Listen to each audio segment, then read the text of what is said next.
Australia से एक shocking news आ रही है, वो मैं आपसे शेयर करूंगा और एक बहुत बड़ा खुलासा मैं इस वीडियो में करूंगा कि जो रिजल्ट्स डिले हुए थे उसका मेजर रीजन क्या है, उसका भी हमें पता चला है कि उसके पीछे एक कंपनी में स्पेशल जो कि कंपनी के फ्रॉडुलेंट डॉक्यूमेंट पकड़े गए।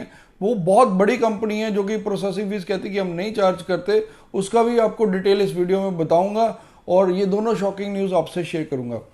Bells Overseas, the sound of your future.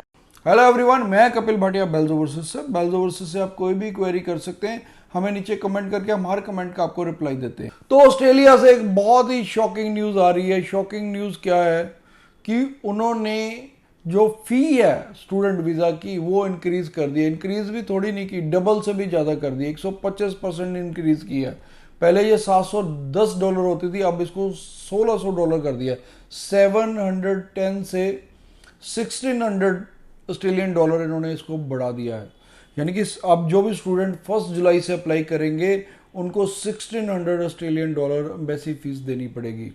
उसके अलावा तो अब जो स्पाउस भी साथ में अप्लाई करते हैं वो भी 1190 उनको देना पड़ेगा एम्बेसी फीस, 1190 ऑस्ट्रेलियन डॉलर। जो अगर उनका किड भी अप्लाई कर रहा है तो उसके भी 380 ऑस्ट्रेलियन डॉलर देने पड़ेंगे।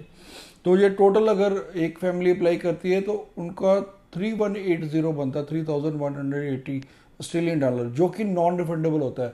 वैसी फीस आपको पता कि नॉन रिफंडेबल है, उसके बाद भी ऑस्ट्रेलिया का कोई गारंटी नहीं है कि वीज़ा आना या नहीं आना। तो ऑस्ट्रेलिया अब मुझे एक फिल्म का डायलॉग याद आ रहा है, उसमें वो कहता था कि आप चाहते क्या हो। तो आज मुझे यही लग रहा है कि मैं ऑस्ट्रेलिया से पूछना चाहता हूँ कि आप चाहते क्या हो। एक तरफ तो आप रिजल्ट इतना नेगेटिविटी हुई है रिजल्ट्स को लेके, रिजल्ट्स इतने डिले हो रहे हैं, 2 मंथ तक लगा रहे हैं, उसके बाद भी ये सिनेरियो कि आप एम्बेसी फीस इंक्रीज कर रहे हो। जितने ऑस्ट्रेलिया के स्टेक होल्डर्स हैं सभी, चाहे यूनिवर्सिटीज़ हो, चाहे स्टूडेंट्स हैं, चाहे हम कंसल्टेंट्स हैं, सभी इसका विरोध कर रहे हैं कि ऑस्ट्रेलिया ने ये जो स्टेप लिया है बहुत गलत लिया है।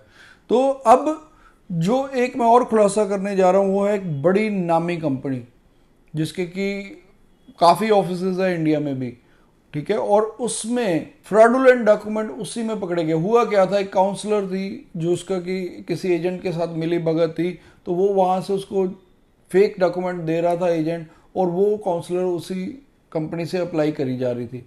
और उसका नतीजा क्या हुआ कि कहीं ना कहीं उस कंपनी के लिंक था, यूनिवर्सिटी से उस पर रिलाई करती थी, वो उन्होंने उनके केस प्रोसीड करी जा रहे थे। पर जब एम्बेसी में गए तो एम्बेसी आपको पता कि हर केस का फॉलोअप कर रही है, तो वहां पर एम्बेसी ने उसको पकड़ा। तो जब एम्बेसी ने देखा फेक डॉक्यूमेंट, उन्होंने यूनिवर्सिटी को कहा कि आपने क्या स्क्रीनिंग की। तो जब उस यूनिवर्सिटी ने एजेंट को कांटेक्ट किया तो फिर उन्होंने पता चला कि ऐसे ऐसे फेक डॉक्यूमेंट है, वो उनकी कंपनी से ही आए हुए हैं। तो तब उन्होंने एक अब इंटरनल ऑडिट भी उनका चल रहा है उस कंपनी का। तो कहीं ना कहीं ये देखिए कि कहीं ना कहीं वो कहते हैं कि हम प्रोसेसिंग फीस नहीं ले रहे, पर वहाँ पर भी स्टूडेंट्स को बहुत ज़्यादा हरासमेंट या एम्बेरसमेंट होती है। और प्लस ऐसे फेक डॉक्यूमेंट फैला के बाकी स्टूडेंट्स का भी उस पर इम्पैक्ट होता है कि पहले ऑस्ट्रेलिया वेरीफाई नहीं कर रहा था, जब से ये फेक डॉक्यूमेंट पकड़े गए तो वो अब लगभग हर दूसरे स्टूडेंट का वेरीफाई कर रहे हैं डॉक्यूमेंट, उसी में वो डिले हो रहा है सारा प्रोसेस। और एक कह लीजिए ब्लैक शिप के कारण वो सारी इंडस्ट्री ही बदनाम होती है। तो फिर भी स्टूडेंट्स को मैं कहूँगा कि जो भी अगर आपके मन में कोई क्वेरी है या क्वेश्चन है, आप नीचे कमेंट कर सकते हैं या हमारे हेल्पलाइन नंबर 6292062920 पे कॉल कर सकते हैं। Thanks for watching. Bells Overseas, the sound of your future.